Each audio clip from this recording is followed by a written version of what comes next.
Ever wish a podcast would explain how to get better faster from the standpoint of longevity, biohacking, and personalized functional medicine? Co-hosts Dr. Jason Bradley and James Chester, along with executive producer Rachel Bradley, bring you the Get Better Faster podcast. Their mission is radically simple: to revolutionize health by connecting people with the experts, technologies, and protocols that mainstream medicine ignores. Because people deserve to get better faster.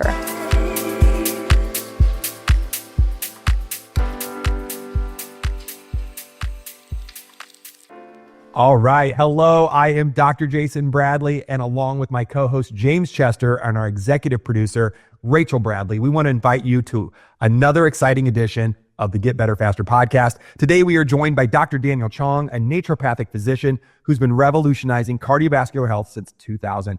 While most doctors wait for heart attacks to happen, Dr. Chong has dedicated his career to preventing them entirely. With advanced training in clinical lipidology from the European Atherosclerosis Society, that's a mouthful, and advanced training in cardiometabolic medicine, he's not your typical doctor. Dr. Chong calls himself a nutrition and lifestyle-oriented lipidologist, I can't wait to unpack that, and a cardiovascular health facilitator specializing in preventative cardiology, can't wait. After serving 4 years as clinical consultant for Boston Heart Diagnostics, he's here to share the real secrets of bulletproofing your heart. Dr. Chong, welcome to Get Better Faster. Excited to have you here. Hey, Jason. Nice to see you. Thanks. Nice to see you, James. Thanks for having me. Hey, yeah, this is going to be one of those episodes where I get to learn as much as our audience gets to learn. And it gives me a chance to highlight some of my curiosity, because I think your language will speak directly to the needs of people. And my curiosity is going to actually help me get better faster. So you grew up in Hawaii, right? I did.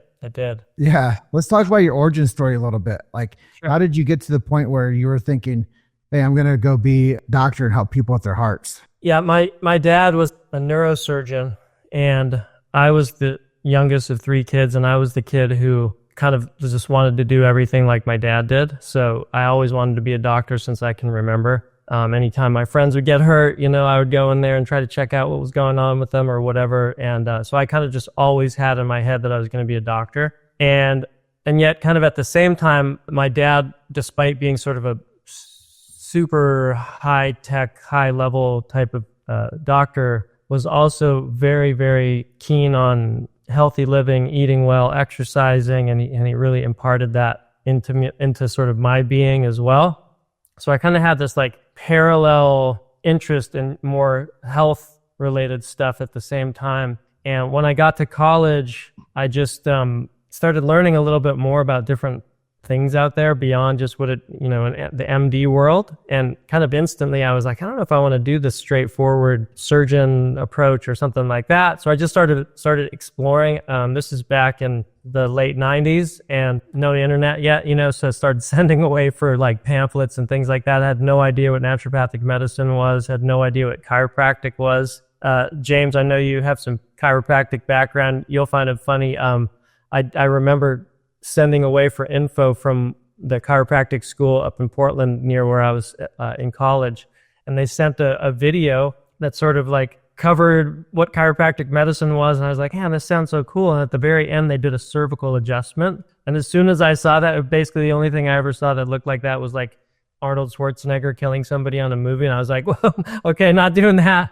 And then soon after that, I found out about naturopathic medicine. And as soon as I read about it, and sort of the philosophy underlying it, it was like, okay, that's exactly what type of doctor I want to be. So that's kind of how I got there. I just think that that's a really great opener, and it sets a foundation for people to know your curiosity. But also, as you went through getting the pamphlets and watching the Western States video, you realized that there was probably some stagnation and how people are taking care of their health, specifically from a cardiovascular perspective, because I know that that's your specialty. When did you realize that the conventional approach wasn't working? And when did you realize that you really had something to help people get better faster? Well, I mean, as soon as you get to naturopathic school, I'm sure it's similar in chiropractic school, it's like you get your eyes opened to a whole new world and a whole new way of exploring health and sort of the the decreased emphasis on the idea of like find the disease, treat the disease with this, whatever suppressive medication that you have or whatever. And so it wasn't really a realization so much about the shortcomings of the conventional world, which again, growing up with a dad who, was taking brain tumors out of people's heads and saving their lives, et cetera. I had still a significant, appreciation for that world. So it was more for me learning a whole new way of approaching health from this preventive aspect and what you can do by supporting your lifestyle and your diet and things like that, and how much you can do to prevent things. That really sort of opened my eyes and got me so much more interested in that approach. I want to jump in on that too. And just you and I, before the show started, had talked about, I threw some statistics at you very quickly. But I'm fascinated about cardiovascular prevention. But I think a lot of our audience knows this. I'm pretty vocal and open about it. I've been posting a lot about it lately because I'm coming up on I just passed my brother's anniversary of his death. Yes. And, last year, both my father, 91, I sort of expected, and my brother, not expected, a couple months later, died of sudden cardiac arrest. Like they just died. They stood up, but they just died. And it hit me really hard. And, of course, I don't want to be a statistic. And we always say that, we can either be warnings or examples, right? And I don't want to be a warning. I want to be example. I want to outlive my genes. I mean, all of that stuff. I want to chat about that. But ultimately, specifically what we're talking about, preventing is what we're talking about, preventative cardiology, right? We're talking about death. The number one killer worldwide is cardiovascular disease. The number one killer. The number one killer in the United States is cardiovascular disease. It's going to take out, according to the American Heart Association, over 1 million Americans this year, 2025, over 1 million of us are going to die.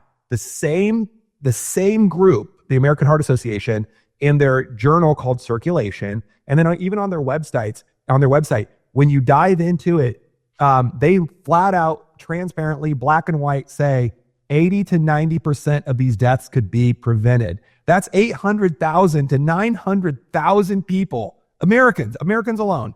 Yeah. Could have more time with their kids, their families, their spouses, their work. Be productive. Contribute to society, change the world. We're losing 800,000 or 900,000 people a year, every single year. And why aren't we preventing it? Dr. Chong, I got to know, what the heck is going on? That's a really good question. I would argue, unfortunately, it's a super complex answer. There's not some single reason here or there. To me, it's a combination of the general sort of lack of inertia in the public in terms of interest in health, the sort of world we live in being set up to really in every way that you turn, every direction you turn, being set up in a way that literally discourages the type of health that we need to get working on preventing cardiovascular disease, whether it's because we're getting more sedentary, we have more and more access to processed foods that aren't helping our health, that whole world. And then we have a medical system that for various reasons is not, centered on preventive medicine outside of the realm of make sure you take this drug to prevent this or that disease from happening or this or that disaster. So it's a hugely complex mix of reasons. And what I always tell people more than anything is essentially modern life is living in a way that's, in every way that you could look at it, completely disconnected from the way that humans evolved to live and what we're evolved to thrive via. So I guess that's why it's such a hard thing to tackle, because it's so complicated and there's so many different contributing factors and, every angle you look at. So it takes somebody to be super proactive in and of themselves, by themselves, to go seek out answers and seek out, different approaches and things that are going to work for them. They need practitioners that understand this stuff and are going to work with them on that level, so it's a major challenge, unfortunately. Go ahead, James. Well, I'm going to pass this back to Jason here in a hot second. We're painting with very broad strokes here. Mm-hmm. And I think it's good to open up that way. But I think Smokey the Bear said it the best. Only you can prevent a forest fire. And I think that if we really looked at our health the same way we looked at forestry, forest fires don't happen where people go in and do mitigation and they clean up the dead fallen down stuff. And I think you could look at that as a simile for the way that people are dealing with their health, is if they went through and they actually mitigated some of the debris and some of the tinder fire inside of us, they might not have this. And it could be a huge calling for preventative maintenance inside of our biome, our bodies. And only you can prevent a heart attack. Only you can prevent a stroke. Only you can prevent hypertension and diabetes and cancers. And I think that if people knew that the preventative game was a lot stronger than the reactive game, we wouldn't be in a sick care model. We'd be in a thriving, the arteries would be thriving, the vascular systems would be thriving, the hearts would be thriving, rather than this reactionary thing. And, you know, in mining, there used to have the canary in the coal mine. You guys ever heard of that? Sure. Like they put a canary in the coal mine, and if the canary died, it wasn't fit for the miners. And Dr. Jason shared a staggering statistic there of 1 million will die this year. That's way more than the canary in the coal mine.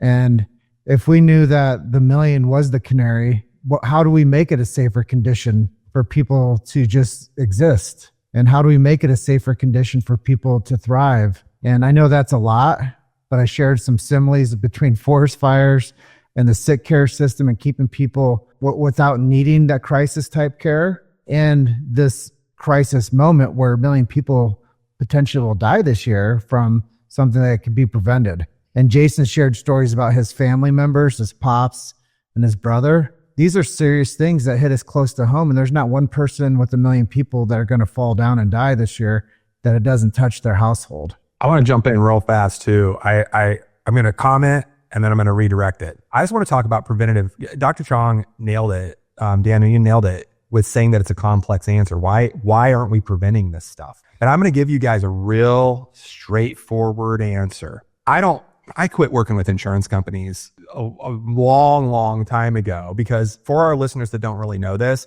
they don't give a shit about your health. I'm going to say it one more time. Your insurance company doesn't give a shit about your health. All they want is your money, and they don't want to pay anything out. They don't want to pay your doctors. They don't want to pay for anything. And I just want to start there that insurance is a for-profit business. I want to start with that. We have government insurances as well, like Medicare, federal insurances. And the rule in insurance, back when I used to consult with them, I used to do a lot of work with, some famous type of insurance companies that have a color blue associated with them. I've done a lot of consulting work with them in the past.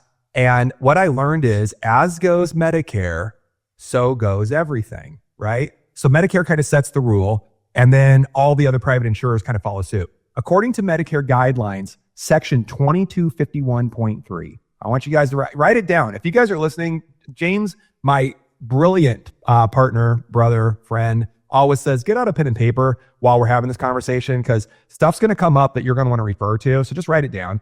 This is Medicare guidelines section 2251.3. I'm going to quote it. I want you guys to listen to what our federal government says. A treatment plan that seeks to prevent disease, promote health, and prolong and enhance a quality of life, or a therapy that's performed to maintain or prevent deterioration of a chronic condition, is not deemed medically necessary. So they're saying flat out that, I'm sorry, I get pissed about this stuff. Our federal government, MAHA and all, is saying we're not going to pay for preventative care. So if they're not going to pay for it, I talked to a doctor one time, a cardiac surgeon, right? And she's like, I could sit down and I could sit down and explain to someone how to eat, how to change their lifestyle, how to do all this stuff, and it pays blah, blah, blah. Or in 15 minutes, I can go in and put a stent in and get paid thousands of dollars. She's like, why? Well, there's no incentive for doctors for preventative care. No one's paying for it except for out of pocket. Dr. Chong, you have to walk me through what can we do with this incredible obstacle in front of us, the federal government saying no one needs to pay for preventative care. Just keep paying for radical surgeries and drugs. It seems inverted to me. I'm done. It is inverted. I mean, and the people who get the brunt of the problem are the people who can't afford to just go out and do things themselves beyond very simple. I mean, I don't want to detract from the powerful effects of very simple things, very simple changes that people can make in their lives if they're aware of what they can do and what they should do.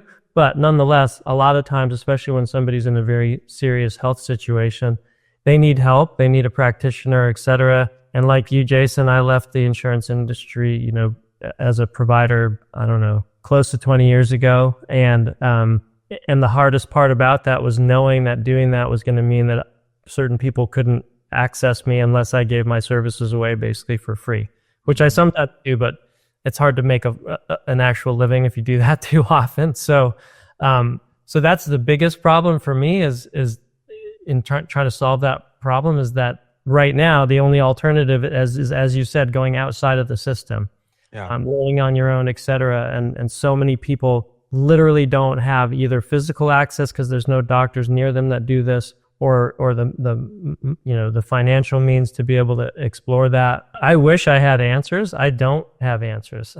Unfortunately, I don't either. I was hoping that you did. It's a mess out there. It's a mess, and it doesn't appear to be going in the right direction as we speak. Well, I want to just give some clarity to people out there that are looking and watching and listening and like actually like taking in the information that Dr. Jason and I produce. Is if you think about becoming rich and wealthy, you make deposits into your savings account, into your bank account. And people really have to get clear with making deposits into their health account daily. And it's not to the doctors that people might not have access to. I was always told the number one doctor in the world is the one inside of you. And that is self-responsibility. And if you don't manage your money right and pay your bills, guess what? You go bankrupt. And if you don't manage your health and make daily deposits into your health account, guess what?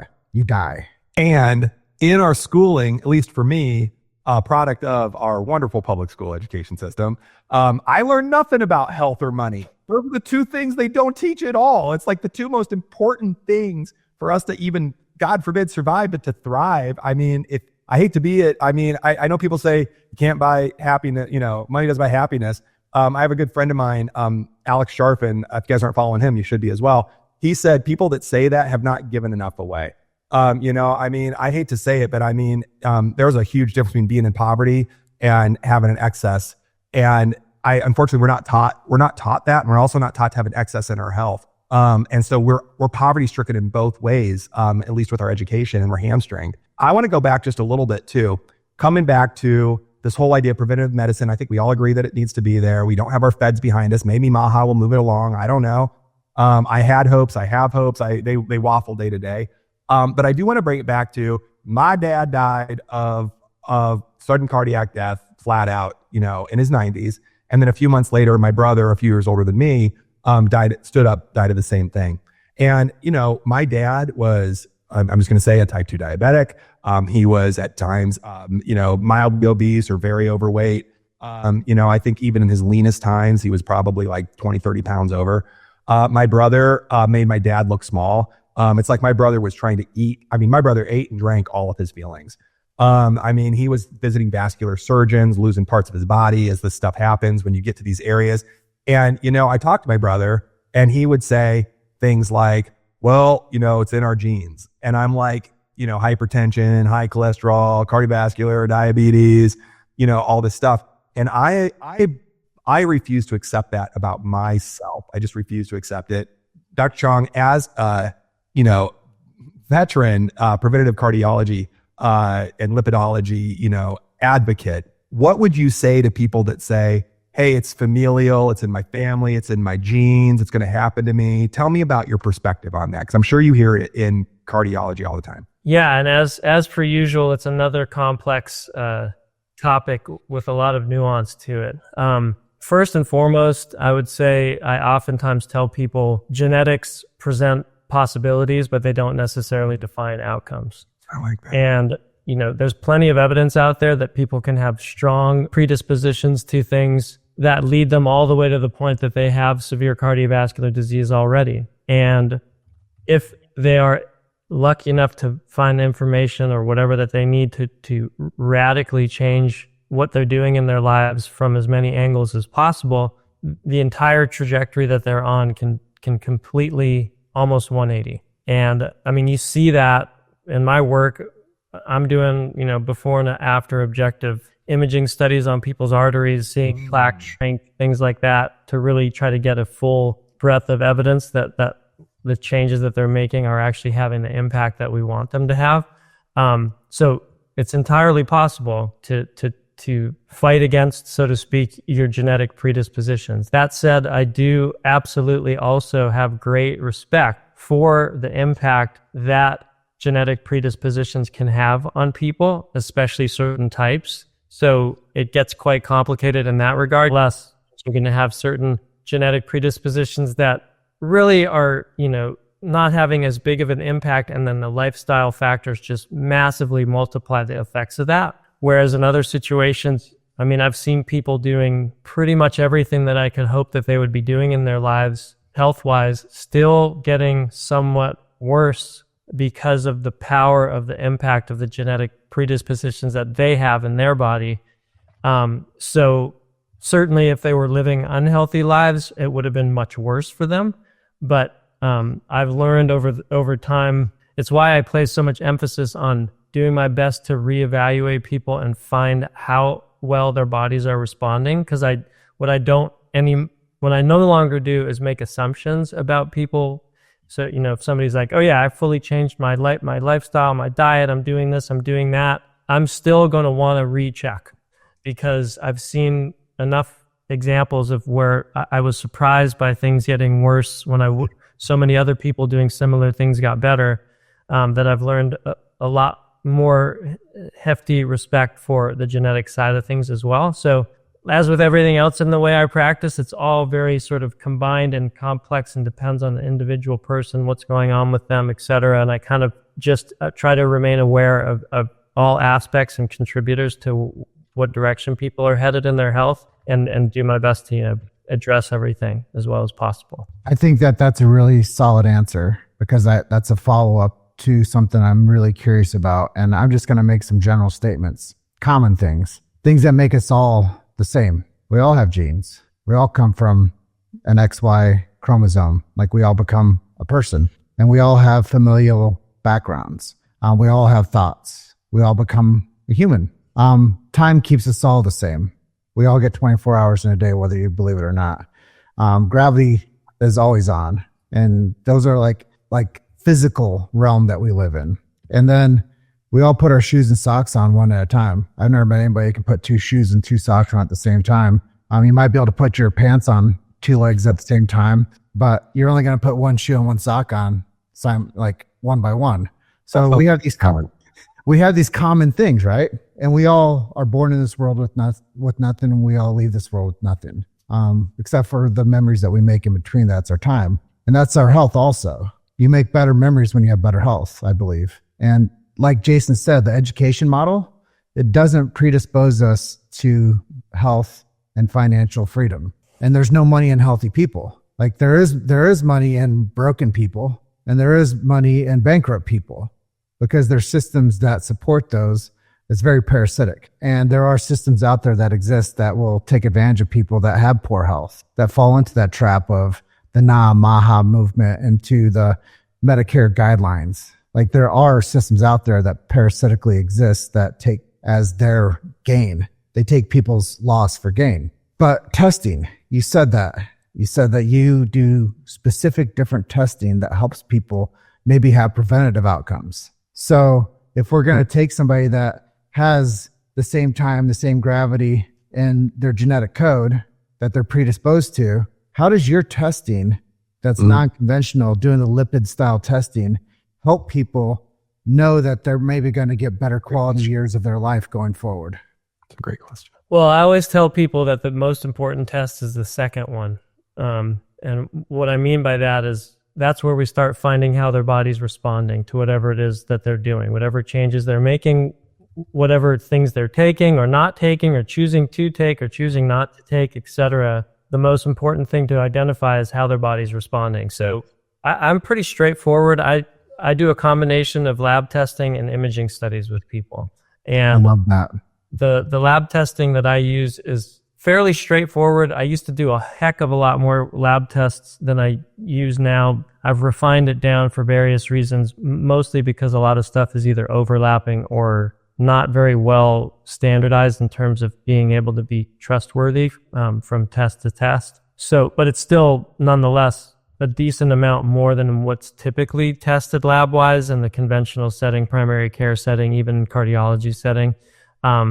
So the labs give us, insight into like the processes and how they're changing in the person's body, and give us suggestions of likely directions that a person may be going, good or bad. And then the imaging is really where you could say like the rubber meets the road, so to speak. And it's going to help identify like, okay, whatever we're guessing may be happening from the lab tests, what's actually playing out in reality in the arteries. I'm going to pass this over to Dr. Jason here in a hot second, but I do a lot of community outreach. I've done 800 chiropractic marketing events where I've scheduled in 11,000 people, all for chiropractic care. And one of the things that I find is a common thread, and this is going to probably be an eye-opener for you too, is people come to me and they say, I've heard if I go to the chiropractor once, I have to go for the rest of my life. And I said, well, how frequently do you go to the dentist? And, we've done a really good job of indoctrinating people with the dental mindset. And I tell people, you only brush the teeth you want to keep, right? And then I tell them it's actually a gift if you can go see somebody that cares about you and your nervous system and your family's health. That's going to be an advocate for you. That's actually a benefit. It's not a punishment. So having a doctor in your corner that's going to do the right thing for you from the time you meet them to the time you guys no longer are in doctor-patient relationship is amazing. So I guess my question, and this kind of goes to Dr. Jason also, for both you guys can maybe co-tag team this, is when you think about cardiovascular, and you said the testing, the initial one's great, but the follow-up testing is also great. How long would you want somebody to be under your care for? Okay. Do you mean like before I test them again, or just in general, how long? Just in general, how long do you want to have a doctor-patient relationship with these people? Yeah, I mean, I'm literally right now in the midst of completing creation of an online program that I've tried my best to design in a sense that when people are done with it, they don't need me, which is not the best business model in the world, but this isn't about making money. This is about, making healthy people. So, it's nowadays, it's still the situation where for the most part, it's hard for people to get access to some of the follow-up tests that they might want to do periodically without reconnecting with their doctor. But beyond that, if everything is done right, and at least we know maybe after a year or two of observation that their body's clearly heading in a new and better direction, they should need my services less and less and less. And perhaps not even at all. So, I agree with you though, James, like it is an important thing for people to have the support of somebody like us that's going to help steer them in the right direction, be their cheerleader, be their person that helps them understand what's going on with them. But at the same time, I'm a strong believer that the human body is designed for health. And if you do everything that's necessary to support what it's able to do, it should go that direction, even if things are starting off in a really bad place. So technically, they shouldn't really need a doctor for beyond a certain period of time. So that's kind of my general view on it. I don't know how Jason you feel about it, but that's kind of how I look at it. Oh man, I think it's just such a great question. I appreciate it. I don't know if I've ever answered it on the show.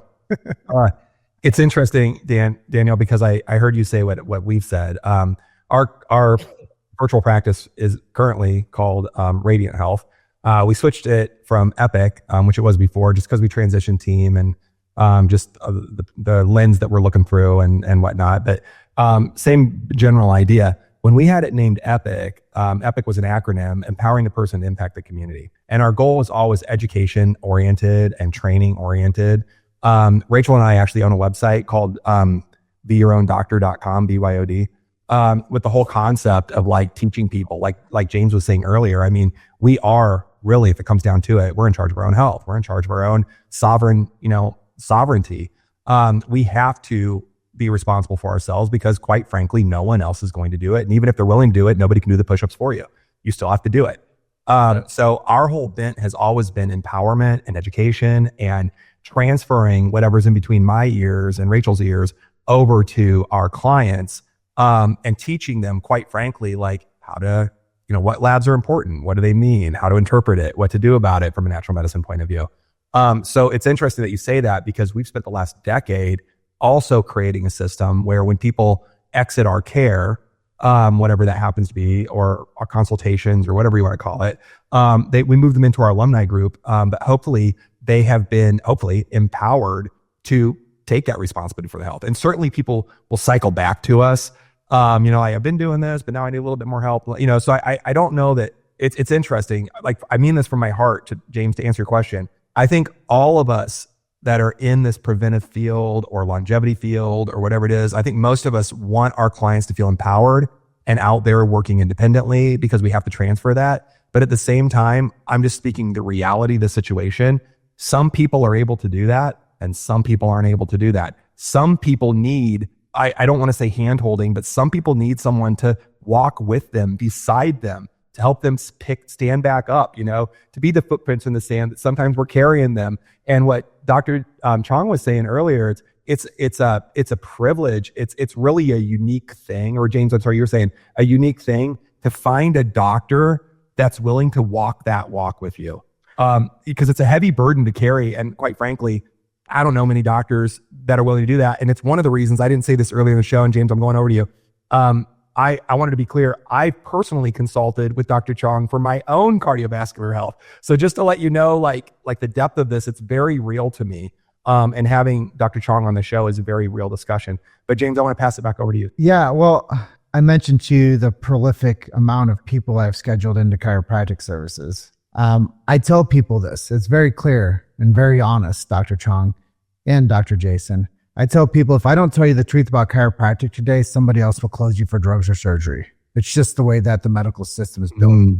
And that's our burden of truth, is we have to tell people the truth about what we do to prevent them from going down the evil empire path of what happens when people don't have good guides. And maybe this could be a reformat for the whole system. Oh boy. Maybe people could become lifetime patients of yours, not because they need your care, but because they need your guidance. And maybe we could check in with people annually as a marketing strategy and saying, hey, just want to check in on you. I love you. Dentists do it twice a year. Dentists do it twice a year. I think that you can have a cardiovascular checkup twice a year. I think. Yeah. And I love your heart. You could say, this is me loving your heart because I want to see you have the best life possible. It's just a checkup. And not that they need you, but my good friend Patrick Smith, he's a chiropractor, and he gives these patient education lectures once a week called Doctor's Talks, Spinal Health Talks. And he says, at the end of it, your name's Dr. Daniel. I'm James. You're going to be my doctor, and I'm going to be your patient till one of us blows up. And that's a commitment, my friend. And if we took that as serious as a heart attack, pun intended, if we took that as serious as a heart attack, that you're going to be these people's guides from the day you met them to the day they no longer exist, that's a commitment that we need to make in the health model. And that's the approach that I think that people are really looking for. I love the catch and release model that you practice and what Dr. Jason practices, like, hey, take responsibility of your own. But I really think that even if you pass them on to someone else and say, hey, I'm going to take care of you at this triage point, and now you're going to be doing this. Like, it's a pass on type method even. But I think that people are looking for this long-term relationship in the medical world. Maybe I'm wrong. Maybe I'm right. But I think it gives a new looking glass for people to start considering what options are out there for them and their families. And it's not some big bad thing I have to go do and see the doctor. Can I just comment on that too? I've never heard anybody say, how long do I need to keep seeing my medical doctor? Like, nobody says that. They're like, I have a doctor and it's my doctor, my family doctor. This guy or lady treated my mom and dad and me and my sisters, and now they brought somebody in, they're treating my kids. And it's like, this is the way it goes. I mean, whether you're in an ology specialty or family practice or general practice, internal medicine, whatever it happens to be, we tend to see this thing and no one questions that I'm going to stick with this person until one of us blows up. Unless you get frustrated. I mean, generally, the only time people change doctors, generally, they move. yeah, they move, or somebody's just horribly frustrated, or they're not hopping because they're just not. I mean, there's reasons, but mostly, overwhelmingly, people stick with them for life. And it's interesting because, with my patients or clients, I don't like to call them patients, but my clients, I, as I said, want to do everything I can to get them out the door. I love them, but also I have people I've worked with for like 15, 20 years, So I mean, and I love those people. I mean, quite frankly, those are my favorite clients. I love everybody, but my favorite clients are the people that we have history with because I know what's going on. And then when there's a hiccup, like it makes sense in context because I'm like, oh, I know this person. What's going on, Kelly? Let's talk about it. It gives me more context. And those people don't need me. I see it too, Rachel. Those people don't need me day to day, or regular visits, but they like having me there in their back pocket should anything come up. They like those regular annual or biannual checkups. And I think there's a lot of room in preventive cardiology for this too. I just want to double down on that. It's like cleaning up the forest. Yeah, I mean, it is. Rachel had a good question here. She's curious about what first steps to take to support cardiology or your cardiovascular health. I had a similar question, which was, what's the number one thing people can do to prevent sudden cardiac death? I mean, I'm very focused on this for obvious reasons. So, same question. You're like, what do we do? Like, what's the number one thing, first step we should do? Well, technically, sudden cardiac death it can happen for more than one underlying type of problem, right? So sometimes it's literally an arrhythmia that just happens for a random reason potentially, or something going on with the person's heart that would be very hard to detect with any type of standard testing that you do. So those people aside, the people who are mostly, the vast majority of the cardiac related deaths are happening due to massive heart attacks. When we're talking about that's a different story. And there's lots that you can do to evaluate for that. So, my mantra that I go by in my practice is test and don't guess. Mm-hmm. So I actually think that the number one thing to do to start exploring how to prevent heart attacks and strokes is to take a look on the inside as well as you can to see where you're at. Because for me, with the people I work with, that has a huge impact on the level of, I don't know what you want to call it, aggressiveness, so to speak, that my recommendations are going to be, founded in. And then certainly the level of enthusiasm for following all of these recommendations I may be making to somebody. Like I already said, I think I don't know if I said it on air or not, but if people's artery linings being inflamed and unhealthy felt in the same way that a person with a stomach ache or a headache feels, everybody would be clamoring after cardiologists to go say, what's the matter with me? Why does this hurt so much? Yes. But unfortunately, they don't feel any of that. And probably the most mind-boggling stat I've ever heard in cardiovascular disease medicine is that almost like of the literally one heart attack that happens every approximately 30 seconds in this country, almost half of them, the first symptom that the person has that anything is wrong at all is the heart attack or the death that happens as a result of the heart attack. So to me, the number one step is starting to understand where your body's at, what tendencies you have, et cetera, and then going from there. I got to jump right in because I'm hot on this right now. I'm 100% in agreement with you. And I could throw out some statistics that, my wife sometimes says that most, like 90% of statistics are made up on the spot, right? I can give some good educated guesstimates here though. And I've heard various numbers, but we're going to be darn close. I've heard that by the time someone is diagnosed with cardiovascular disease, we are already seeing a conservative 50, 60, 70% of either blockage or inflammation or basically a degradation of the cardiac tree before they're ever diagnosed. And if we look at folks that have heart attacks specifically, I want to double down on what you said. Overwhelmingly, the first symptom of a heart attack for most people is not like on TV where it's like, oh, I've got chest pain or jaw pain in my arm and all this stuff. It's death. People die. They just die. That's the first sign of a heart attack for most people. It's not Hollywood. People flip and die. They just die.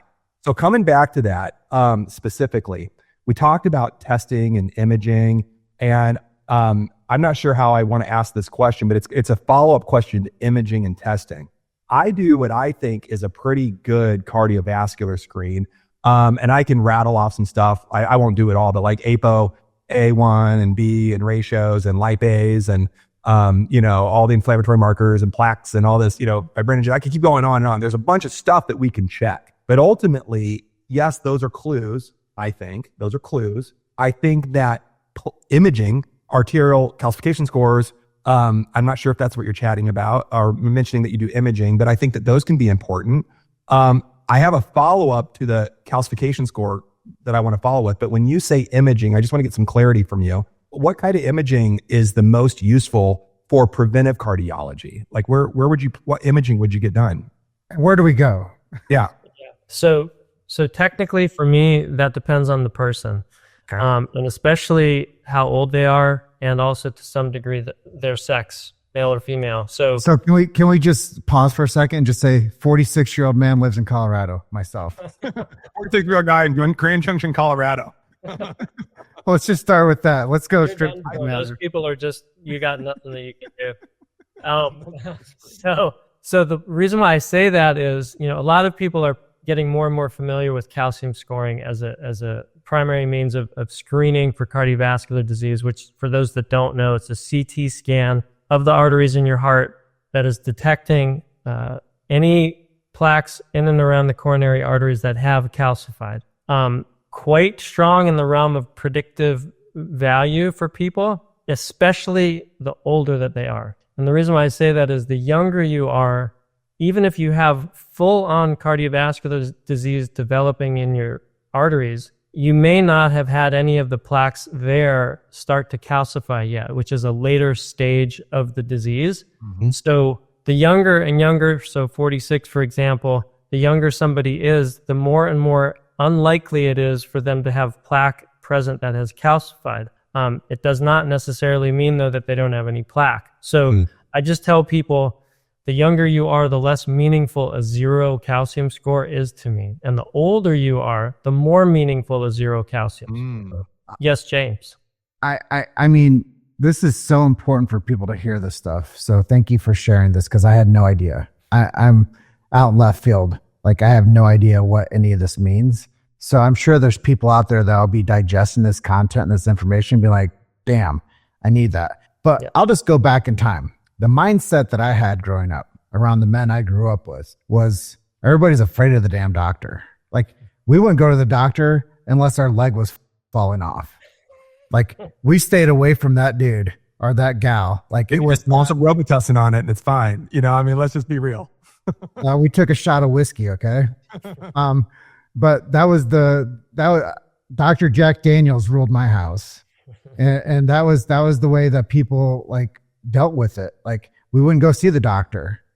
Sorry to say, I lost 2 brothers since 2020 also. My second oldest brother passed away at 53, had open heart surgery at 40 years old. So that's where the mindset gets you. That's what I'm trying to tell people. And Jason's opening up with his dad and with his brother. The mindset of don't go see the doctor will kill you. Yes. And, the analogous statement that I want to make is Jason talked about a cardiovascular tree. Well, if you just go outside right now and you go and look at a tree, you can see the ones that are healthy.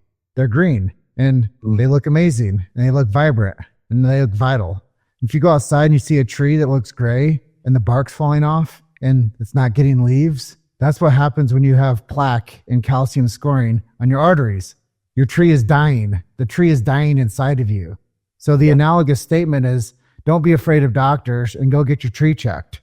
Like, get yourself a cardiologist that's going to be healthy for you. But follow up. I know Jason's hot to trot. Where can people go that's not in the big box medicine system to get these types of services at a cash price? Do you want to say something, Jason? I'm gonna let you guys take that, but I'm just gonna plant a seed. I want to come just so that we're going where we're going, or where I want to at least ask this question. I want to talk about arterial pressure and elasticity. I'm going to come back to that with the calcium scoring. So I'll plant that seed. More doctor talk, but I want to go back to what James is talking about. This is very important. Where can people go to get this cash payment? We don't even have to pay the insurance bullshit. Good doctor. So just briefly, there's a second type of so in my practice when I'm screening people, there's basically two options. One is a calcium score, which is again dependent on the person, how old they are, et cetera, the likelihood or not that I'm going to recommend that. The second option is specifically what you would call a CIMT ultrasound. C as in cat, I, M as in Mary, T as in Tom. That is an ultrasound done of the carotid arteries in your neck.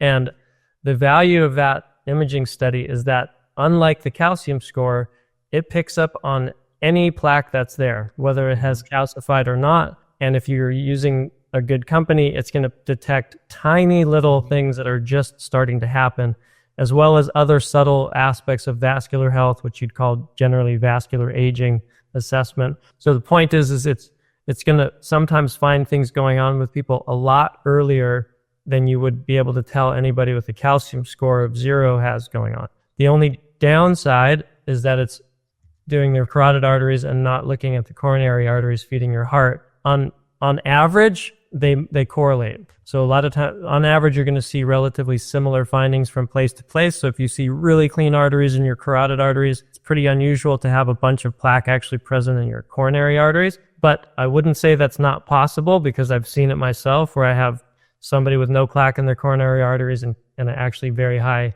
amount of plaque around their coronary arteries. So there's no perfect screening test, unfortunately, but anything is better than nothing.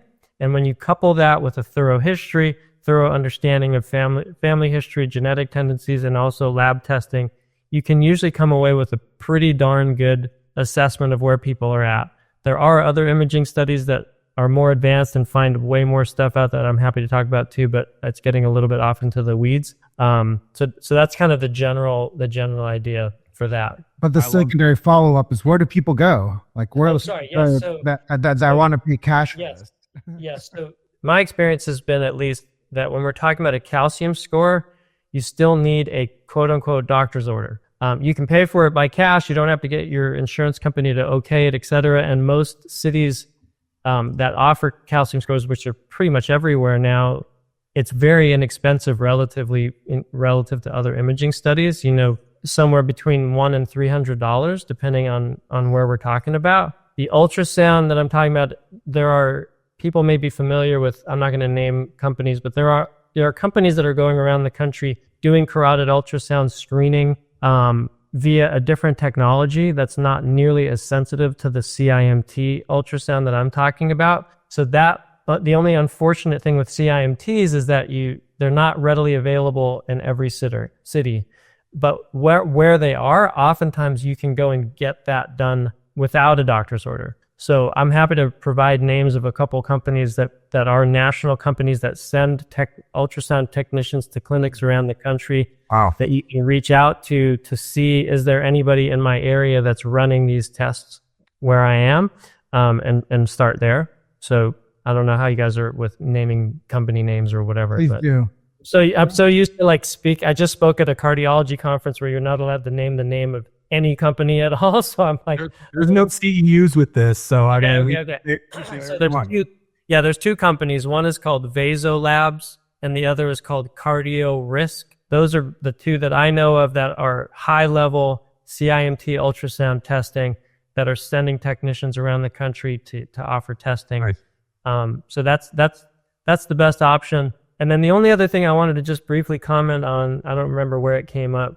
The idea, again, that you're going to get symptoms of something going on is it needs to be completely let go of. A lot of times I've literally talked to people who are like, oh, I was a little worried about this or that symptom, so my doctor had me do a stress test and I passed it. So a stress test being going on the treadmill and having an EKG and just watching how your heart behaves. And I passed that, so I'm fine. Without understanding that most people who have a blockage that's just less than about 75% are going to typically pass a stress test. Mm-hmm. So going and getting a stress test and passing that just means you don't have a massive blockage that's almost completely occluding your entire artery. Yeah. So it's not a good means of screening for what's going on, in my opinion. It's true because, again, coming back to how degraded is the cardiovascular tree or the system, by the time we have the heart attack, they're saying that you're probably 80-90+% occluded or blocked by the time we have the heart attack. So I want to come back to preventive cardiology again, because it's super important again. if we can save 800, 900,000 lives in a year, I want all cardiologists getting behind this. Instead of reactive cardiology, I want, proactive cardiology. That said, I came across, and again, I just out myself. Until recently, I had been on hypertensive medication and sometimes, the beta blockers and crap for my heart. That we've talked about it. I'm not on it anymore, thanks to some of the recommendations that you gave me, and then me doing the push-ups, right? So I'm not on that anymore. But the reality is, I follow this stuff. Again, my family, myself, etc. I came across some words that I had never heard of before, or a concept that I didn't really fully understand until I jumped on a call with a brilliant, tech, person from the Valley named Catherine Liao, and we had a great discussion about a device that just went public. And I'm going to say this device. I have one. That's why I fell in love with this conversation. It's called Connect, Connect, Conneqt, playing on the QT interval for cardiac health, obviously. The interesting thing about this, and this is what fascinated me with it, I'd love to get your thing. They said, your labs may look good, right? Your calcium score may look good, but we can test these things. And I'm going to tell you what they are. And I want to get your opinion on it. So hold on, let me just find my notes. Where did they go? Oh, here they are. Perfect. So of course, blood pressure, heart rate, same stuff as everybody. But then they also are identifying things like central blood pressure, which I think is interesting. They're looking at central pulse pressure, the pressure behind the pulse. They're looking at something called augmentation pressure, which I don't even know what that is, but they say it's a marker of arterial stiffness, and also something called Subendocardial Viability ratio, or the SEVR, looking at the demand of oxygenated blood to the myocardium. It's a lot of big words there. But the thing that I'm taking away from it is they can look at with their device, and it's a brachial device. It's like a blood pressure cuff is what it looks like, but they can read the actual basically arterial elasticity. And when I was talking with Catherine based on their metrics, she said that they think, and the research has shown, and they are FDA cleared and all that kind of stuff, that the research shows clearly that if we can identify this for the labs shift before we start to see the stiffness or the calcium scores increasing, we might be able to identify cardiovascular disease 20 to 30 years, 2 or 3 decades earlier than by the time it's showing up in 50s, 60s, 70s. And I'm fascinated by this because the device itself, I don't want to overpromote the company, but the device is very affordable. Like it's stupidly affordable. And their argument is, let's get it into the hands of the consumers. Let's get it into the hands of the doctors so we can measure this stuff so that we can take action, whatever that happens to be, as early as possible. I think for you and I, it would be lifestyle modifications and, things, diet, lifestyles, things like that. And maybe some other things as well. But I'm fascinated by SEVR. If I don't even know what that is. Subendocardial viability ratio, and then the augmentation pressure. I know that's a lot to throw at you. They were new for me. Any thoughts on that? Yeah, I don't want to be a downer. Okay. So let me unpack that a little bit. So please do, because I'm learning. So those types of devices are amazing and awesome, and they're going to help. The way I view it, help identify circumstances inside a person's vascular system that are going to exacerbate the tendencies that they may have or not towards forming plaque in their arteries. So in other words, like when the more and more dysfunctional your artery linings are, the more and more stiff they are, the less well they're behaving relative to optimal, the more and more of what you'd call like a fertile ground you have forming for the potential formation of plaque. So it's absolutely true that anybody that you find with that type of testing to be, exhibiting unhealthy arteries, as a general way of putting it, they are absolutely going to be at increased risk for plaque developing in their arteries. Mm-hmm. So I'm all for testing like that as one angle of assessing risk. Mm-hmm. However, and here's the bummer part. I mean, there are studies showing that on unfortunately, like miscarried children, for example, or fetuses that already, in some cases, are exhibiting the early signs of plaque development. Oh, wow. There are studies that have been done on children under the age of 10 who died of accidents, doing autopsies and examining their arteries, already finding evidence of cardiovascular disease forming in significant numbers of them, and on and on. And to the point where in some of these cases, especially these younger people, they're going to pass tests like that, like you're talking about, with flying colors. Their artery function is going to be perfect. But if there's certain circumstances at play in their bodies on an individual basis, they may still already be forming plaque at a very, very, very early age. So luckily and thankfully, those people that I'm talking about are not the norm necessarily, but they're a different class of risk that it's coming from other angles. Hopefully that makes sense, that aren't necessarily to do yet with vascular dysfunction that's going to start happening with poor nutrition, high stress, all these other things that start to impact vascular function over time that are going to show up on those test results that you're talking about.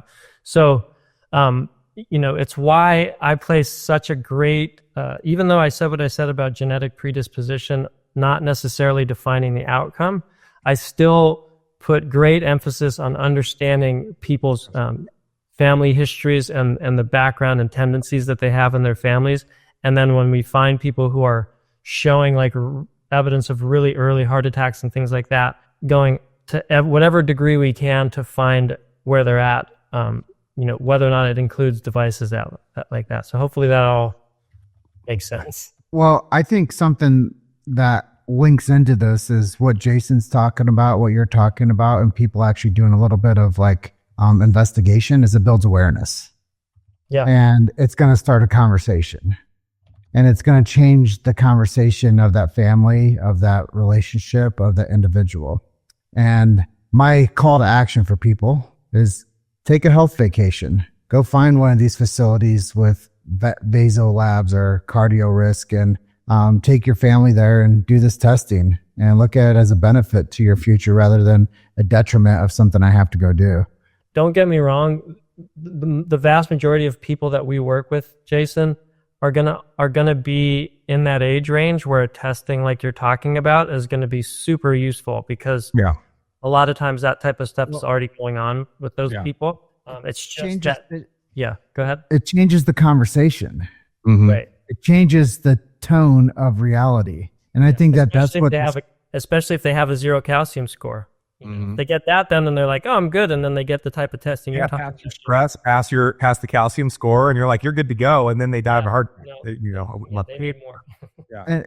And preventative things, once again, health vacation, do it once a week. Health vacation. Go get some cardio. Get the blood pumping, get the body moving. And sedentary lifestyle is something that I think is a huge contributor to people getting these predispositions.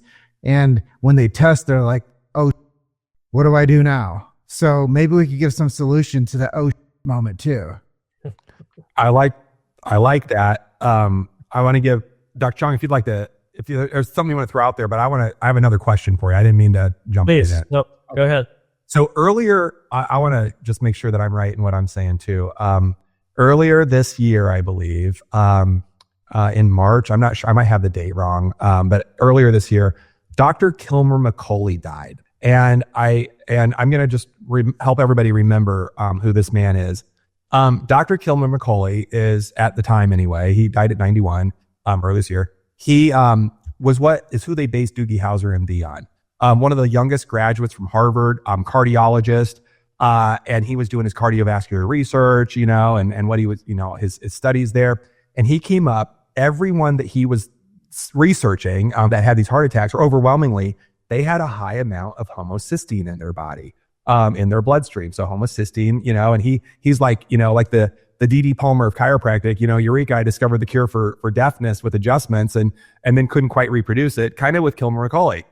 He's like, Eureka, I think I found something really important for cardiovascular disease and heart attacks, and it's homocysteine, and I think it can be reduced with a simple amount of B vitamins that could save lots and lots of lives. I'm going to read you the New York Times article the day he died, or not the whole article, but the thing.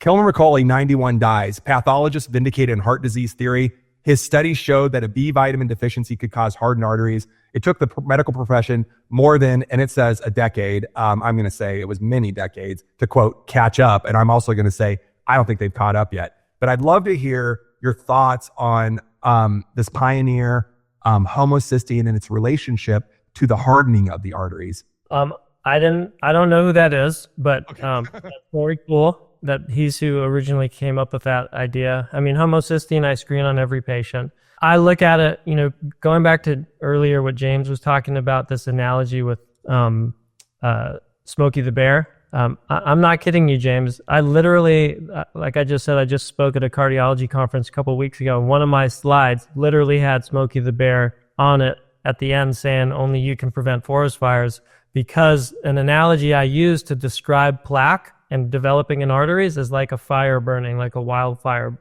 burning in your artery linings. And so, long story short, with that analogy, the way I look at it is, essentially when you have the potential for a fire to start that you don't want to start, like in this neck of the woods where I'm at certain times in the summer, you go camping, there's no campfires allowed. And so if you're trying to stop somebody from making a campfire, and you're like, well, what do they need to make that fire? They need wood and they need matches, right? But then if you also have lighter fluid or gasoline or something like that, it's going to just make the fire grow much more quickly, right? And get out of control and possibly cause a major problem. And so I look at homocysteine as a elevated homocysteine, and all that that means as a primary angle of lighter fluid or gasoline to a smoldering fire that might otherwise not necessarily ever get out of control. If you go by the latest research and evaluating its role as an what you call an independent factor,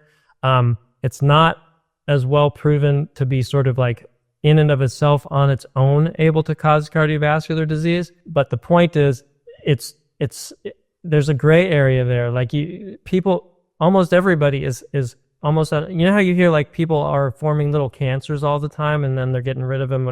There is the potential for plaque to form in people happening frequently throughout their lives in their early, even when they're really healthy and young. And when you have certain things like high homocysteine levels also present, it's absolutely can be the spark that really sets the thing ablaze, so to speak, even if it's not necessarily like a match or wood part of the equation. So it's absolutely crucial in my opinion. And it's the other thing that's so maddening about it is it's very easy to treat in the vast majority of people. Right. Literally just give them the nutrients that they need to have it be better under control, and then that risk is basically gone. So it's a huge thing for sure. Yeah, I just want to say two things to this. Oh, one thing and then follow-up question. Homocysteine, I check it all the time too with people, and I love the analogy of like an accelerant is what we're talking about, pouring an accelerant on an already smoldering fire. I think that's a brilliant way to say it, and we didn't even unpack what like the bigger word that we're talking about which is methylation. I don't even want to go down that rabbit hole today, but maybe we'll have you back on to talk about it. But methylation and homocysteine, just for everybody listening, because you're like, what are those words? You might have heard people refer to the mother effer gene. That's what they nicely refer to it as, the mother effer gene, MTHFR, because it looks like a bad word. We're talking about genetics here again. We're talking about, other things like COMT, other parts of genetics. This methylation pathway. But I want to go back to what Dr. Chong just said. It's one of those things, I don't even know how much it is to test it, but like, I think with like cash-based labs, it's like $10-15 or something. I mean, it's not even a lot, maybe even less. I have no idea. It's not much. And then to treat it, like you said, I mean, we just can put B vitamins or at least methylated B vitamins at it. And it resolves. Like it's the cheapest. It's like for 2-3 cents a day, you can take the accelerant away from your cardiovascular tree. I mean, maybe it's more than a few cents, but not much. 5 cents, 8 cents, it's B vitamins. It can't be much, it's not much. So I want to just say that, thank you for saying all that, but I want to go back to that title because the title caught me. He's vindicated.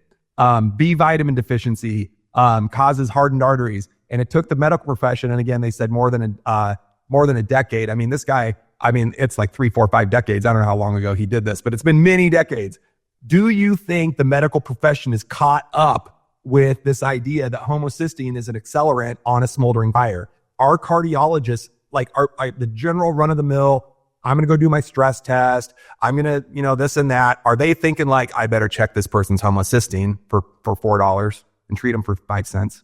I mean, are they thinking that? Not that I can tell. I see a lot of people already who've been diagnosed, had lab testing done, so on and so forth through their PCP cardiologists. I never see homocysteines run ever, right. Ever. Right.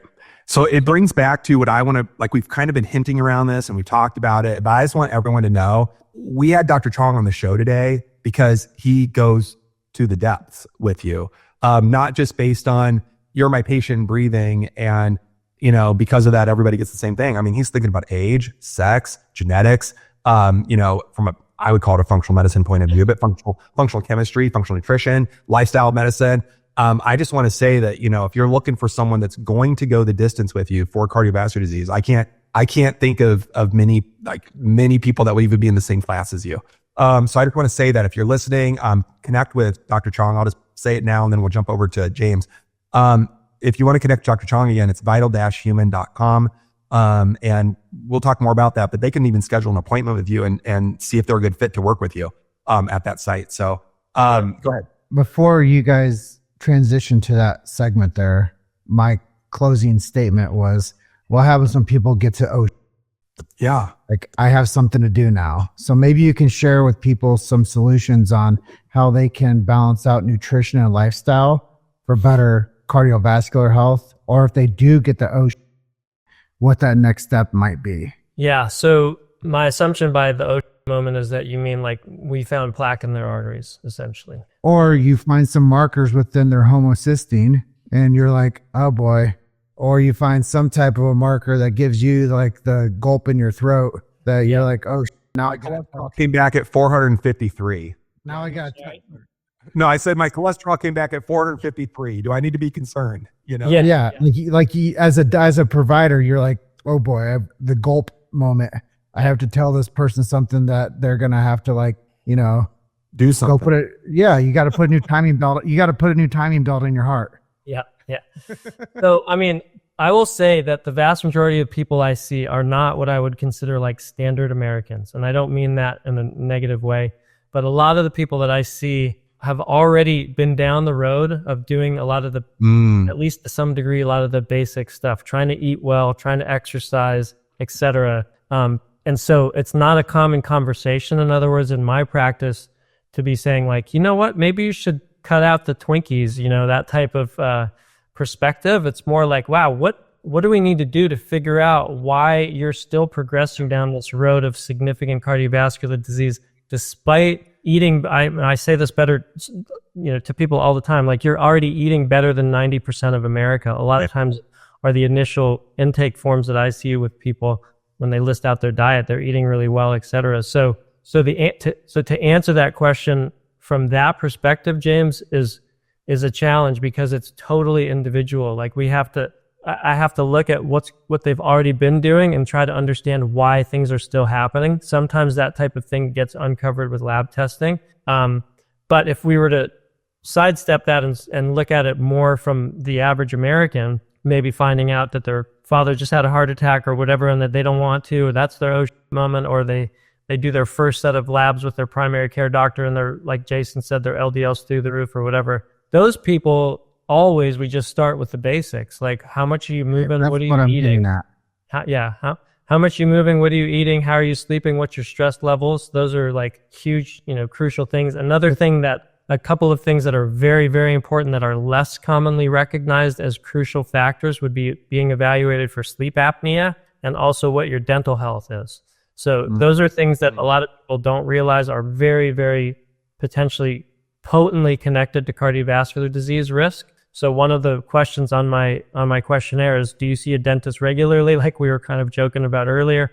And most importantly, do you get cleanings regularly? Because if we keep the bacterial count in an appropriate place, and if you're lucky enough to be able to see a dentist, there's some dentists out there that actually test the saliva to look at the different types of bacteria that are in the mouth, and some of which are strongly correlated with cardiovascular disease risk. If you're doing a good job with dental hygiene, that's huge. So it's very, very basic stuff. It's not like this or that specific supplement or this or that specific diet, because even diet is like a whole 5-hour discussion in and of itself, as I'm sure you guys would agree. I don't think there's any one specific defined diet that every single person is going to thrive the same way on, especially cardiovascularly, other than like, obviously nobody should be eating crap. So that's why I guess, to try to just answer that question, the average person, what would they do? Those are the primary areas I'm looking at, like food, movement, stress levels, sleep, dental health, making sure you don't have sleep apnea, or, some means of evaluating your sleep quality are super crucial for me. It's all very good. I'll just summarize it in a couple sentences. Yeah. If you eat shit and drink shit, your body will be shit. Yeah. And then you'll need a functional medicine doctor and Daniel Chong. James, you should be teaching at the schools. Like literally, this is what doctors need to hear. Absolutely. I totally agree. The simpler, the better. Yeah. If you eat, you drink, you'll be shit. And a really kind of gnarly analogy is, I'm like, hey, if you knew there was just like a 1% piece of poop in your glass of water, would you drink it? Probably not. Like if I said, hey, there's just a little bit of poop in your water.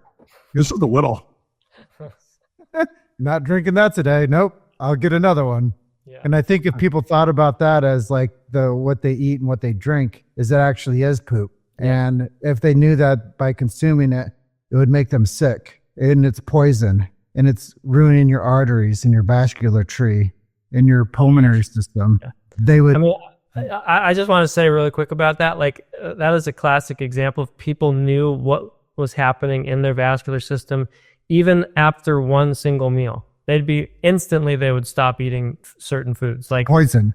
Yeah, there's research that shows, the type of testing that Jason was talking about earlier with vascular function and vascular stiffness and how the endothelium is working, et cetera. They've clearly done research, like one bad meal throws off vascular function for 4 to 6 hours. And if you're doing that 3 times a day, you're essentially always, except for a few hours while you're sleeping, in a state of unhealthy vascular function on an ongoing basis. But people can't feel that. So they don't really have any motivation to change that until they really feel horrible things. So I know Jason wants to jump in, but I have one last thing. I was doing a project for a weight loss company, and they told me what sugar looked like under a microscope, and it forever changed my viewpoints on high sugar diets. They said it looked like glass shards, and it looked like very jagged, granular things that were going through your bloodstream. And what it's doing is it's scarring up the vascular system. Whether you like it or not, all that sugar you're consuming is destroying your vascular system. And it's going through like a freight train with little glass shards, and it's scarring you up and creating this inflammation in your vascular system, because that's the element of the what you're consuming is doing, whether you like it or not, whether it tastes sweet, whether you're addicted to it, whatever it might be. When you're consuming it at a microscopic level, it is destroying and scarring and causing all this damage inside of your vascular system. And if people knew that, they'd be like, oh, I kind of don't like sugar that much. Or maybe I'll do it once a week. Or definitely I'm not drinking soda anymore. Or definitely I'm not doing XYZ anymore. Definitely I'm not going to eat half a carton of ice cream tonight like I do every night. We have to start to look at it from a very practical standpoint. And I think that that's the most practical standpoint I could give an analogy to and a visual to for people to say, that's poop in my water. I don't want that. I got to remember that one. Really good one. I mean, it's true. It's like with, I understand that without getting into details, but my field is primarily autoimmunity. And so I work a lot with people with those things. And I've gotten into these discussions with other autoimmune focused doctors. And I come from the perspective, having done thousands and thousands and thousands of laboratory testing, like you said, the magic's in the follow-up test, right? Where I can see like evidence that their antibodies come down as we lower their allostatic load, as we help them, drink water and eat the right way and move the right way and nervous system regulation and sleep and be part of community. And a new identity and all this stuff. And then, start to get nutrients into their system and their body balance. I literally start to see, and, get the junk out, whether it be molds or heavy metals or whatever, like the big picture that all of us do to clean up these systems, these dirty fish tanks, right? I see those antibodies coming down all the time, even though my colleagues swear that that's an impossibility. I see people go into remission all the time. And then when we see that trend and then we see them pop out of remission, I can ask that client, what's changed? And, almost always, honestly, it's that they're off plan a little bit. They're just, they're having too much high fructose corn syrup of some sort. I'm not even joking, right? So I have a question for you, just kind of giving that context, because I tell my patients, and what I'm hearing from you, I think, and I don't want to put words in your head, but for my patients with autoimmunity and all this, side quests that go with that, right? The sequelae. I tell them, I don't care what you've been told. I don't care how long you've been told it. If you can hear my voice, there's still hope for your future, for your health. I mean, if you're breathing, basically, there's still hope. I want to come to cardio, and I feel confident saying that in autoimmunity and chronic disease. I want to come over to cardiology. Is there a point of no return? Is there a point where I can hear your voice, Dr. Chong? I'm like 98% gone and too fragile to do anything. I mean, I'm just curious. Is there a point of no return? Should people bail, or is it like the best time to start is right now? This is getting a little weird, because this is now the second time that one of you two has said something that's like exactly what I say or whatever. So I literally, psychic. I'm just going to say that's part of it. We haven't shared that with everybody yet, but part of our magic is that psychic. I want to know that before I come on next time. No. I mean, literally, so there's a guy you guys might know, John Kabat-Zinn. He's an author. Wherever you go, there you are. Yeah. Yes. And my favorite quote of all time is from him, and it's literally just that says, as long as you're breathing, there's more right with you than wrong with you. Yes. And that's what I tell people all the time. And I see some people, unfortunately, in very, very, very bad ways. I'm not in emergency rooms working with people, but some people are on the verge of that, or just came from that and are trying to recover from what they just experienced. So people in very bad situations, and yet I would never, ever tell somebody that there's nothing to do. So, because I definitely believe that, there's constant effort on an ongoing basis in your body to be as healthy as possible until the last breath that you breathe. And so everything that we can do to support that is the primary objective, to support the healing capacity in your body. And so that's my general mindset. And there is also, on top of that, evidence to support what I'm saying. Looking in my practice, looking at the people I trained with, people who were like literally given less than a year to live because they were quote unquote failed cardiovascular cases with no more interventions that could be done, no more place to put a stent, bypasses failing, etc., living 20 more years by finding a way to live that supports the health and function of their bodies. So it's not easy, don't get me wrong. These people have to do super hard work sometimes and stay dedicated to that work the vast majority of the time that they're of their lives each day. But it's absolutely possible. And I'll just say that one of the biggest issues I have with the conventional medical system is the lack of messaging to patients surrounding that type of mindset. It's always more like, if you don't do this, then you're gonna die, And there's very little support given to people, sort of like what they're capable of, what changes can be done that can change their lives dramatically. They're not given that confidence almost ever, and they should be. So that's kind of how I would answer that. I want to come back to that too, and because you said something really interesting. This happens a lot in medicine. You've got the white coat telling you, we've done everything, Jenny. There's nothing, Sam. There's nothing else we can do. Why don't you better talk to your family. You've got 3 months, year maybe, right? Yeah. But then you're like, hey, Dr. Cardiologist, did you even check their homocysteine? $4. Did you do that? Hey, did you check through this? Did you do this? I mean, did you talk to them about getting high fructose corn syrup out of their diet? And like all this basic stuff that and I know, and I hope every provider knows, but has just forgotten or something, but I hope they know it. There's those doctors, most of them and it's the cancer doctors too. There's nothing that can be done. I say, you're not God. You don't know.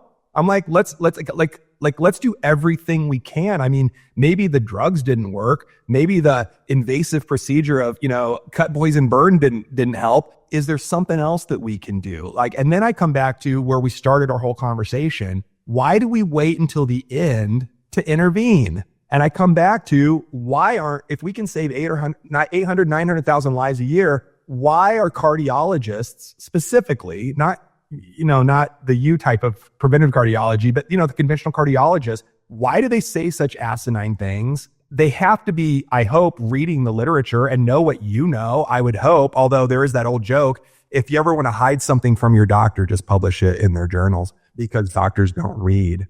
And it's Dr. Chong laughed because he knows I'm correct. Here's my question, Dr. Daniel Chong. What don't doctors know that they need to know to make an impact? What needs to be done with their training? Well, I mean, I'm gonna give a little bit of benefit of the doubt here to some in the conventional realm. To me, what they don't know is heavily a product of the system itself and the lack of willingness to sort of support a model that would have them need to learn the type of stuff that we're talking about that they could teach their patients, and then give them the time to teach them. That none of that's around. So they're almost like pigeon. I look at the average cardiologist as an incredibly caring doctor who's trying to operate to save somebody's life from within the confines of a very tightly defined box that is not necessarily containing nearly enough things to actually get them to thrive, but more just to survive, right? So they're doing the best they can, but they're stuck inside of this entirely broken model, in my opinion. That's not necessarily their fault or anything like that. I mean, obviously you're going to have some that are less caring than others. So, that's kind of the way that I think about that whole perspective.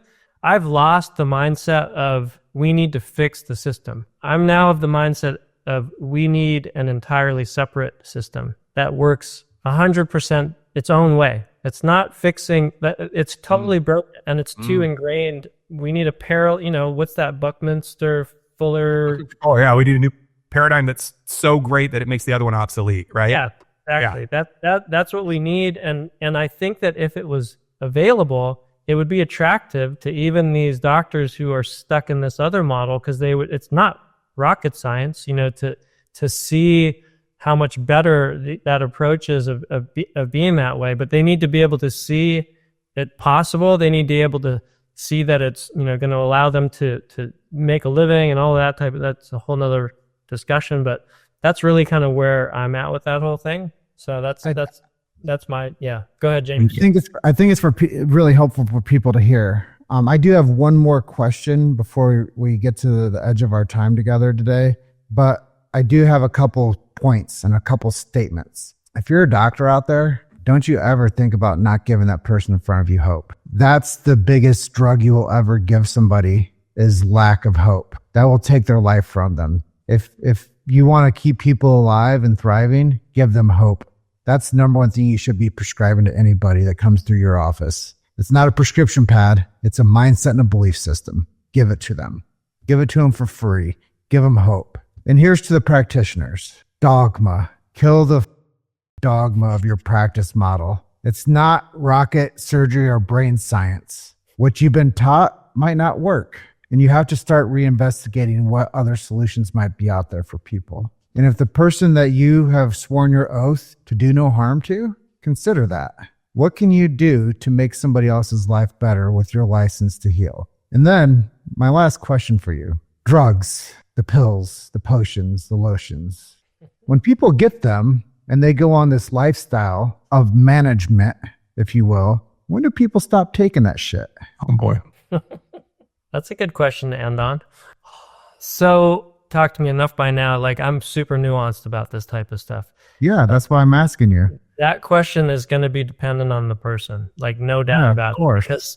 Because as I told you, there are people out there who are going to do absolutely everything possible in their lives to get better, and they still keep getting a little bit worse. Sure, it slows down. Sure, things get more stable, etc. But they're going back 20 plus years, I used to have a very different perspective on all of this before I learned more about everything that I know now.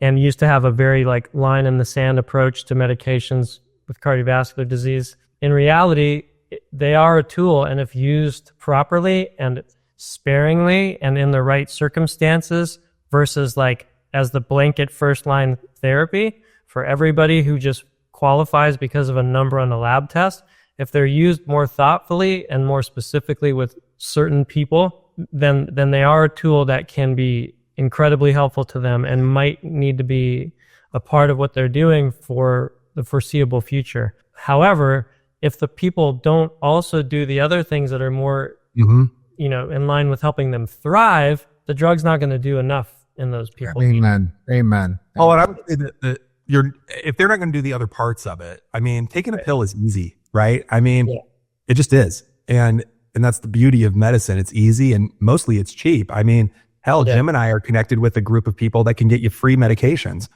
by just being a part of their club. I mean, it's amazing. So I like the simplicity sometimes and the cost of it, but the reality is I think that we've empowered the idea of the pill such that we don't need to change our lifestyle. Where I see drug coming in the strongest, or at least the drug philosophy the strongest, is when the doctors have a plan, hopefully, to get their patients off the drugs if possible. So I always have my clients, when they're working with their general practitioners, PCPs, specialistologists, whatever they have to be, if they're prescribed something, I'm like, just ask them what the plan is to get off of it. And if they don't have a plan, I mean, I could get like, hey, a lot of people don't get off of this, but the people that we do see getting off of it, this is some commonalities, blah, blah, blah. I can understand that and giving them some reality. The reality is, as we all know, have you guys ever been prescribed something other than like an antibiotic or a round of prednisone for X number of days that you're ever told you're going to get off of? Like, just think about it. Doctors there's no end date. There's no end date. It becomes lifestyle medicine. It becomes like you said, it's a lifestyle of management with drugs. And then, as we all know, and we're out of time, and I understand, gentlemen, we have to get back together. Those drugs over the course of time, I'll just pick on statin drugs as an idea since primary cardiology. Then we'll come back on sometime and talk about statins. Time and a place for everything, but long-term use, they're going to rob your body of CoQ10, ubiquinone. Ubiquinone is stored in muscular tissue. That's why that drug comes with a black label warning that says, hey, if you get pain and weakness in your muscles, you better contact your doctor or pharmacist right away because it could be rhabdomyolysis and life-threatening, because while your skeletal muscle is breaking down and hurting, your cardiac muscle is breaking down as well to provide that CoQ10. So that drug itself comes with problems. When I lectured last time at the medical school, I've never been asked to to talk about this. I was lecturing about this exact thing, statin drugs and the HMG-CoA reductase pathway with CoQ10. And the students and the residents raised their hands and they said, hey, Dr. Bradley, why don't they teach us this in pharmacology?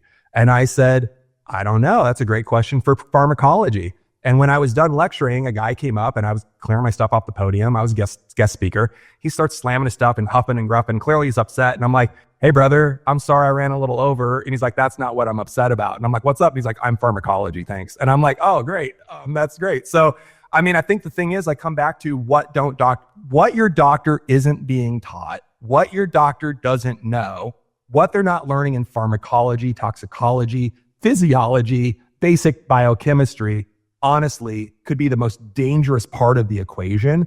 And what I appreciate about Dr. Chong is that he knows all of that stuff and he takes all of that stuff into account, genetics and all, and is saying what's best for I call it the N factor of one, what's best for my patient in front of me. Like, it's such precision medicine. And we heard Dr. Chong say it over and over again. It really depends on the patient, right? There is no box. It's an N factor of one. You are unique. I have 5 other questions, but I'm not going to do them. I know. I feel like we're just getting started. I know. I do too. I feel like we're just taking off. Yeah. But in closing, I have a nice outro that I'll say too. But in closing, let's leave the listeners with a message of hope. And is there anything that we didn't ask you that you'd like to share with our audience in closing? No. I mean, I really feel like the main thing I would want people to come away thinking is what I already alluded to, which is your bodies are amazing and they are capable of more than you could ever imagine. And really the crucial thing is finding the best ways to facilitate that and get out of your body what it's capable of, and that may be different from person to person. And that's probably the biggest reason to seek out help as needed from somebody who might know how to help you in that way, to figure out what do you need that you're not getting. I always tell people there's 2 questions we want to answer. Number 1, what do you need that you're not getting? Number 2, what are you getting that you don't need? And if you're super thorough with those 2 questions, you can, sky's the limit.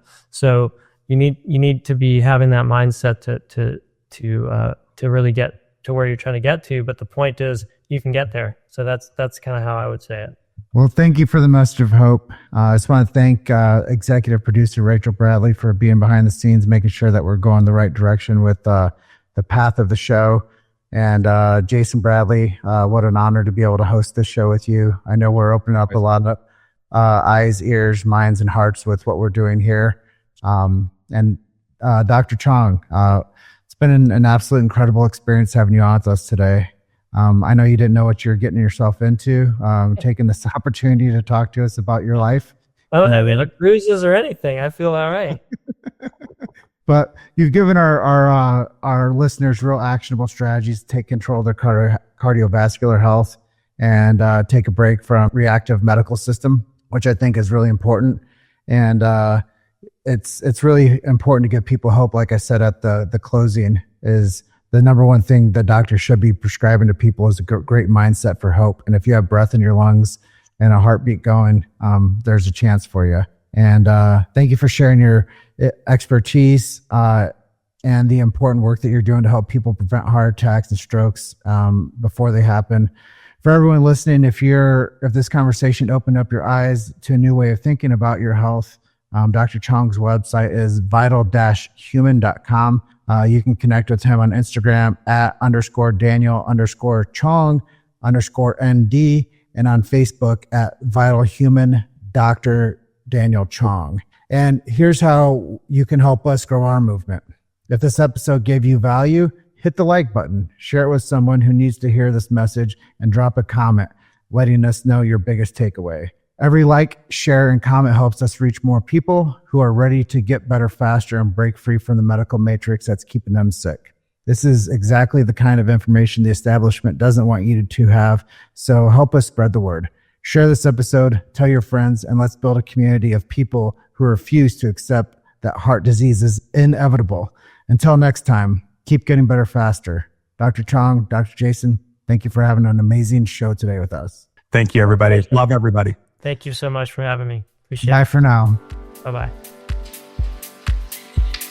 Thanks for tuning into the Get Better Faster podcast.